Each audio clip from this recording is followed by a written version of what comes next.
যতক্ষণ পর্যন্ত আল্লাহ রাব্বুল আলামিন সৃষ্টি করেন নাই, এর আগে বিশ্ব নবী মুহাম্মদ রাসূলুল্লাহ সাল্লাল্লাহু আলাইহি ওয়াসাল্লামকে আল্লাহ সৃষ্টি করেছেন।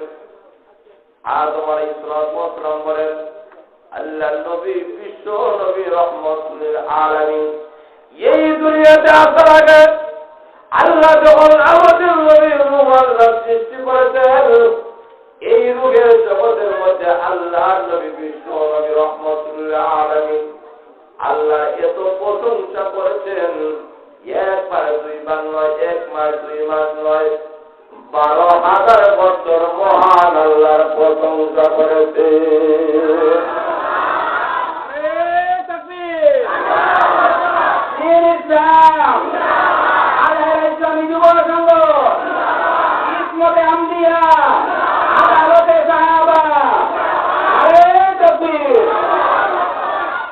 তাহলে আল্লাহ বিশ্ব নবী রহমতুল্লাহ আলামিন আল্লাহ যা প্রশংসা করেছে, আদম আলাইহিস সালাম থেকে শুরু করে কিয়ামত পর্যন্ত আল্লাহ যত মানুষ পাঠাইবেন এবং এসেছে, সমস্ত মানুষের প্রশংসা যদি এক জায়গায় রাখা হয় আর বিভিন্ন জায়গায় যদি বিশ্বনবীর প্রশংসা রাখা হয়, সমস্ত মানুষের চাইতে বিশ্বনবীর প্রশংসা আল্লাহর কাছে বেশি হয়ে যাবে।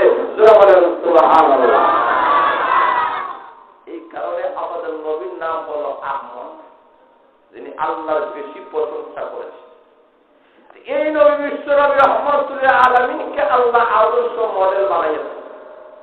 আল্লাহ নবী বিশ্বনবী রহমতুল আলামিন জীবনটাকে 63 বছর জিন্দেগি, 63 বছর জিন্দেগিটাকে দুই ভাগে বিভক্ত করা হয়। একটা হলো কাবলার নবুয়ত, আরেকটা হলো বাদার নবুয়ত। নবুয়তের পূর্বের 40 বছরের জিন্দেগি, আরেকটা হলো নবুয়তের পরের 23 বছরের জিন্দেগি। নবুয়তের পূর্বে যে 40 বছরের জিন্দেগি, আল্লাহ নবীর জন্ম থেকে নিয়ে 40 বছরের ভিতরে আমাদের নবী যা করেছেন, একটাই উম্মতের জন্য আদর্শ নয়, একটাই উম্মতের জন্য করণীয় নয়, একটাই উম্মতরা পালন করা সম্ভব হবে না। যেমন আপনাদের সামনে কয়েকটা উদাহরণ তুলে ধরি, এই উদাহরণের মাধ্যমে প্রমাণ হয়ে যাবে যে এইগুলা কোন উম্মতরা কখনো পালন করতে পারবে না। এই সবগুলাই বিশ্বনবীর আলাদা বৈশিষ্ট্য, আলাদা গুণ। জোরা বলেন ঠিক না বেশি? যেমন বোঝানোর জন্য একটা উদাহরণ দিই। আল্লাহ নবী বিশ্বনবী রহমতুল আলামিন দুনিয়াতে আসার আগে, এখনো আসেন নাই, দুনিয়াতে আসার আগে মা আমিনা ডাক দিয়া বলেন, হে দুনিয়ার মানুষেরা, আমার সন্তান আমার পেটে ছিল, কিন্তু স্বাভাবিক অবস্থায় মানুষের পেটের মধ্যে সন্তান থাকলে নারীদের পেট যেমন বড় হয়, আমার ছেলে মুহাম্মদ আমার পেটে থাকা অবস্থায় আমি মা আমিনা বুঝতে পারি নাই আমার পেটের মধ্যে সন্তান আছে। এই আদর্শ, এই কাজ কি দুনিয়ার কোন মহিলারা পালন করতে পারবে? পারবে? 2 নম্বর হল মা আমিনা বলেন, হে দুনিয়ার মানুষরা, আমার ছেলে এমন ছেলে, দুনিয়াতে আসার সময় সাধারণ অবস্থায় মানুষের সন্তান আগে হইলে মার যেমন প্রসব বেদনা শুরু হয়, প্রসব বেদনা হয় কিনা? হুজুরে বলেন হয় না? এক মহিলা নতুন গর্ভবতী হয়েছে, তার মাকে বলে, মা আমার যখন প্রসব বেদনা শুরু হইবে এটা আমাকে জাগাইয়া দেবে, আমার প্রসব বেদনা শুরু হয়। মা ডাকতে হয়, মা তো অভিজ্ঞতা সম্পন্ন, মা ডাকতে হয়, আরে মেয়ে প্রসব বেদনা যখন শুরু হবে তোমাকে জাগানোর প্রয়োজন নাই, তোমার প্রসব বেদনা চিল্লানের হারণে গ্রামের সব মানুষ জাগ্রত হয়ে যাবে। যারা বলেন ঠিক না? প্রসব বেদনা এটা মারাত্মক, একমাত্র মা ছাড়া পৃথিবীর কোন মানুষকে পাখা দ্বারা বোঝানো সম্ভব হবে না। মা আমিনা ডাক দিয়ে বলেন, আমার ছেলে যখন জন্মগ্রহণ করলো, স্বাভাবিক ছেলে সন্তান জন্মগ্রহণ করলে যেমন প্রসব বেদনা শুরু হয়, আমি মা আমিনা বলতেছি, আমার ছেলে যখন দুনিয়াতে এসেছে, আমি আমিনার গর্ভ থাকা অবস্থায়, প্রসব করা অবস্থায় আমার কখনো পেটের মধ্যে প্রসব বেদনা হয় নাই। কেস নারীর হয় না পুরুষের হয়? একটু জোরে বলে না, নারী না পুরুষের?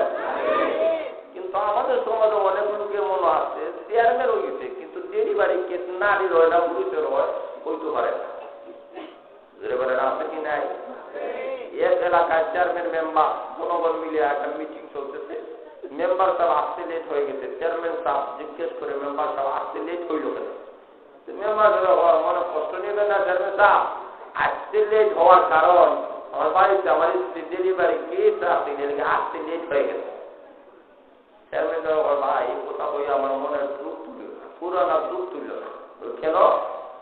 কত বছর আমার আব্বা ডেলিভারি কেসে মারা গেছে। ডেলিভারি কেস নারীর হয় না পুরুষের হয়, এই যোগ্যতা যার মধ্যে নাই এর চেয়ারম্যান হইতে পারে না। যারা বলেন ঠিক না বেশি, আরো যারা বলেন ঠিক না বেশি। আজকে আমাদের সমাজের দিকে তাকাই দেখেন, আজকে যোগ্যতা নাই, নামাজের কাতারের মধ্যে কাতা নাই না, নামাজ পড়ে না, ইসলামের পক্ষে নাই, কোরআনের পক্ষে নাই, এরাই আমাদের সমাজের যত জনপ্রতিনিধি হইয়া চোতায় চোখাই গিয়া ইসলামের বিপক্ষে কথা বলতে চায়। যারা বলেন ঠিক না বেশি।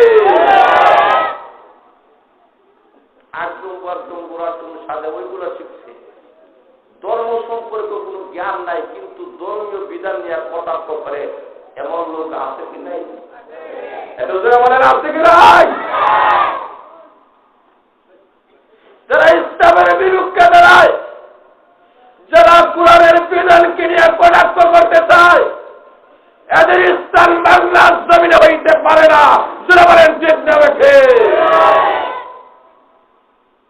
যা কিছু বলতে হবে ইসলামের পক্ষেই বলতে হবে। যারা বলেন ঠিক না বেশি। যা বলতে হবে কোরআনের পক্ষেই বলতে হবে, যা বলতে হবে নবীর আদর্শের ভিতরেই বলতে হবে।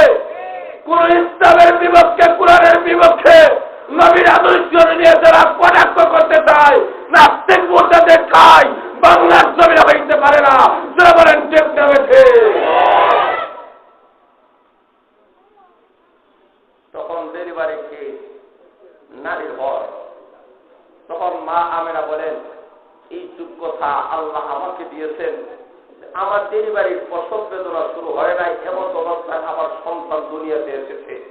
3 নম্বর হল আমার সন্তান মুহাম্মদ দুনিয়াতে আসার কারণে মা আমেনা ডাক দিয়া বলেন যে দুনিয়াতে সন্তান আসার পরে নার কাটা হয়, কিন্তু আমার ছেলে মুহাম্মদ দুনিয়াতে আসার আগে আগেই তার নার কাটা অবস্থায় আল্লাহ দুনিয়াতে পাঠিয়ে দিয়েছে।